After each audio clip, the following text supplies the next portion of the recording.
બતાવી રહ્યું છે કુશ બીએલનું કાઉન્ટર ફરી આજે એક મજબૂત છે 0.5% ખરીદદારી ડેઝ હાઈ પર સ્ટોક ટ્રેડ થઈ રહ્યો છે કઈ રીતે સેટઅપ જોઈ રહ્યા છો બીએલનું? મને લાગે છે આ સેક્ટર પોઝિટિવ રહેશે. બીએલ છે, બીએચઈએલ છે, તો મને લાગે છે કે ફ્રેશ પોઝિશનમાં ઓલરેડી હોય તો ડેફિનેટલી હોલ્ડ કરી શકો છો. ઉપરની સાઈડ જે રીતે મોમેન્ટમ છે 360 સુધી જઈ શકે છે.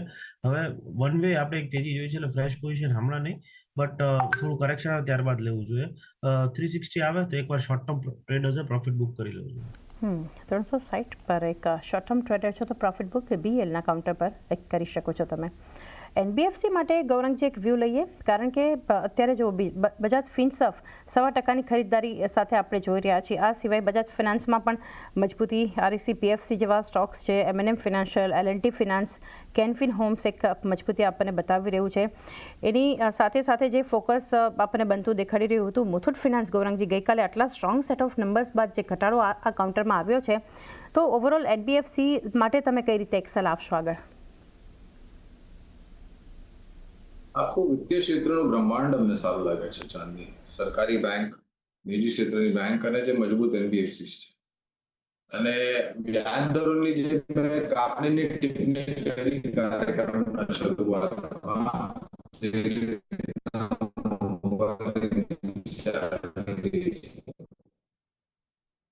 તો અનુમાન છે કે આવતા મહિને ક્રેડિટ પોલિસી, પહેલા તો અનુમાન હતું કે 25 છે, હવે અનુમાન છે કે 50 બેસિસ પોઈન્ટની બે કાપણીના અનુમાન છે. વિત્તીય ક્ષેત્ર સારું કરશે, ઋણની માંગ વધશે, ગ્રોસ નેટ એનપી નીચે આવી રહ્યા છે, પ્રોવિઝનિંગ વળી પાછી બેલેન્સ શીટ પર મજબૂત રીતે આવી રહી છે, અને વ્યાજ દર કાપણી થશે, લોન બુક ગ્રોથ. આ બધા જ સમીકરણ સારા લાગે છે. એનબીએફસીમાં Bajaj finance, MNM finance, Cholamandalam અને શ્રીરામ, એલએનટી ફાઇનાન્સ જેના પરિણામ મારા ખ્યાલથી ગઈકાલે આવ્યા, આ બધી કંપનીઓ સારી લાગે છે. Bajaj finance, MNM finance, L&T finance, Cholamandalam અને સાથે શ્રીરામ ફિનાન્સ જેવી કંપનીઓ એનબીએફસીસમાંથી એક ફોકસમાં રાખી શકો છો. ત્યારબાદ એક વ્યૂ એનટીપીસી માટે. કુશ, અત્યારે લગભગ 0.5% આસપાસથી મજબૂતી ડેઝ હાઈ પર 345 પર એનટીપીસી ટ્રેડ થઈ રહ્યો છે, કઈ રીતે સલાહ આપશો? ડેફિનેટલી એનટીપીસી મને લાગે છે કે અત્યારે સારા એવા મોમેન્ટમમાં છે. As a investment this is a good level two enter. આપણે જોયું 400ના લેવલથી કરેક્ટ થયું છે આફ્ટર એનટીપીસી ગ્રીન આઈપીઓ, તો 325ના સ્ટોપ લોસથી ઇન્વેસ્ટમેન્ટ કોલ છે. મને લાગે છે લોંગ ટર્મ ઇન્વેસ્ટર્સ જો આ લેવલે ખરીદારી કરે તો 420ના લેવલ ફરી એકવાર ટેસ્ટ થઈ શકે છે, તો ઓલમોસ્ટ 25 to 30% અપસાઇડ છે. તો ડેફિનેટલી ઇન્વેસ્ટમેન્ટ કોલ છે 325ના સ્ટોપ લોસથી. તો એક વ્યૂ 325નો એક સ્ટોપ લોસ, પરંતુ ઇન્વેસ્ટમેન્ટ માટે એનટીપીસી એક ફોકસમાં રાખી શકો છો. ગૌરંગજી, ટ્રેન્ડ માટે વ્યૂ લઈએ. અહીંયા પણ આ સપ્તાહ 5-6% પોઝિટિવ રિટર્ન્સ અત્યાર સુધીમાં આવ્યા છે, પરંતુ એક લોંગ ટર્મ માટે જ્યારે ચર્ચા કરી રહ્યા છીએ, ટ્રેન્ડ લિમિટેડ આપ કઈ રીતે કંપનીને જોઈ રહ્યા છો? કવરેજ છે નહીં કંપની પર, એટલે ખરીદારી લેવાની કે વેચવાલીની ભલામણ નહીં કરી શકું, પણ ક્ષેત્ર ગમે છે. આ કંપની એક દિગ્ગજ કંપની છે. આ સિવાય જે બીજી બે કંપનીઓ છે, શોપર સ્ટોપ અને આદિત્ય બિરલા ફેશન રિટેલ, આ બધા પર ખરીદારીની ભલામણ છે. પણ આ ટાટા ગ્રુપની કંપની અને છેલ્લા 2 વર્ષમાં બહુ જ મજબૂત રીતે પ્રદર્શન કર્યું છે ટ્રેન્ડે. તો એક વ્યૂ એબીએફઆરએલ જે છે આ સ્પેસમાંથી એક ફોકસમાં તમે રાખી શકો છો, અને ટ્રેન્ડ પણ જે છે એક મજબૂત કંપની એક વ્યૂ આપણને બનતો દેખાઈ રહ્યો છે. શોપર સ્ટોક પણ અત્યારે આપણે જોઈ રહ્યા છીએ થોડા ઘણા દબાણ સાથે ત્યાં કારોબાર થઈ રહ્યો છે. રુચિત, અન્ય સ્ટોક અદાની એન્ટરપ્રાઇઝિસ એક વ્યૂ લઈએ. 1%ની ખરીદદારી અત્યારે ડેઝ હાઈ પર સ્ટોક ટ્રેડ થઈ રહ્યો છે. નિફ્ટીમાં ટોપ ગેનર્સ છે, કઈ રીતે વ્યૂ આપશો ચાર્ટ્સ પર અદાની પર? તો એક પુલબેક મૂવ લો લેવલ્સ આવ્યું છે, પણ ફોલોઅપ મૂવ ઘણું ઇમ્પોર્ટન્ટ રહેશે, કેમ કે સ્ટોક એના 200 દિવસના મૂવિંગ એવરેજની આસપાસ ટ્રેડ કરી રહ્યું છે, જે 2540-2550ની રેન્જમાં છે. આજે વીકલી ક્લોઝિંગ પણ રહેશે. જો અગર આજની વીક આ 200 DMA ને ઉપર આવે તો આઈ થિંક પછી એક સારું ફોલોઅપ મોમેન્ટમ સ્ટોકમાં એક્સપેક્ટ કરી શકે છે 2700 સુધી. વિધિન ધ ગ્રુપ અગર જોઈએ તો અમને અડાની પોર્ટ્સના સેક્ટર્સ વધારે સારા લાગી રહ્યા છે.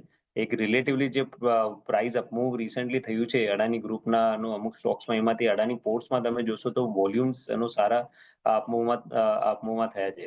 તો મને લાગે છે કે થોડીક કમ્પેરેટિવલી જો અગર અડાની ગ્રુપ સ્ટોક્સમાંથી કોઈ સસ્ટેનેબલ અપમૂવ બતાડી શકે છે તો અડાની પોર્ટ્સ લાગે છે કે ઉપર 1500-1540 સુધીના રેન્જ પણ નિયર ટર્મમાં બતાડી શકે છે. તો એક વ્યૂ અદાની પોર્ટ આ ગ્રુપમાંથી એક પસંદગી આપણને આવતી જોઈ રહ્યા છે. ગૌરાંગજી, છેલ્લે રેલવે કંપનીઓ જે છે એક વ્યૂ લઈએ. આરબીએનએલ જુઓ, આજે એક વોલ્યુમ બેઝડ બાઇંગ છે. IRFCમાં 1% ખરીદારી જોઈ રહ્યા છે. ટીટાગઢ રેલ તો ઇનફેક્ટ આ સપ્તાહ 15% પોઝિટિવ રિટર્ન્સ જે છે આપણને આપતું દેખાડી રહ્યું છે. જે રીતે આ સપ્તાહ રેલવે કંપનીઓમાં પણ એક મજબૂતી આપણને જોઈ, આપ કઈ રીતે લોંગ ટર્મ માટે એક સલાહ આપશો? સારું લાગે છે ને, બહુ જ મોટા પરિવર્તન ભારતીય રેલમાં થયા છે, થઈ રહ્યા છે ને ભવિષ્યમાં થશે. હવે પછી તમે મુંબઈમાં તમે બુલેટ ટ્રેનની પ્રગતિ જુઓ અને વહેલી તારીખે એનું કમર્શિયલ ઓપરેશન ચાલુ થશે. વંદે ભારત જેની કલ્પના પણ નથી કરી શકતા આપણે, આખા ભારત વર્ષમાં હવે ઘણા બધા રાજ્યમાં વંદે ભારત ચાલુ થઈ ગઈ છે ને વધારે જોડાવાની છે.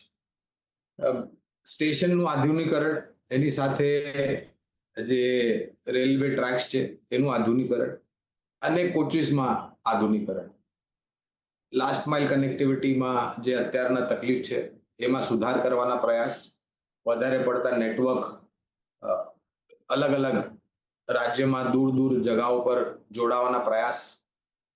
એટલે આ પરિવર્તન આવનારા ઘણા લાંબા સમય માટે રહેશે. સારી સક્ષમ મજબૂત કંપનીમાં રોકાણ કરો લાંબા ગાળા માટે. વ્યક્તિગત ટિપ્પણી નહીં કરું કારણ કે હાલમાં કવરેજ છે. ઓકે, એક વ્યૂ ઓવરઓલ આ સેક્ટર માટે લોંગ ટર્મ બનતો દેખાઈ રહ્યો છે રેલવે પર. એ સાથે ગૌરાંગજી, સમય થયો છે કે રજા લઈએ, તો આપના ડિસ્ક્લોઝર્સ જાણીએ. ઘણો આભાર ચાંદની, આપનો વ્યક્તિગત રોકાણ નથી પણ ક્લાયન્ટોને સલાહ આપી છે.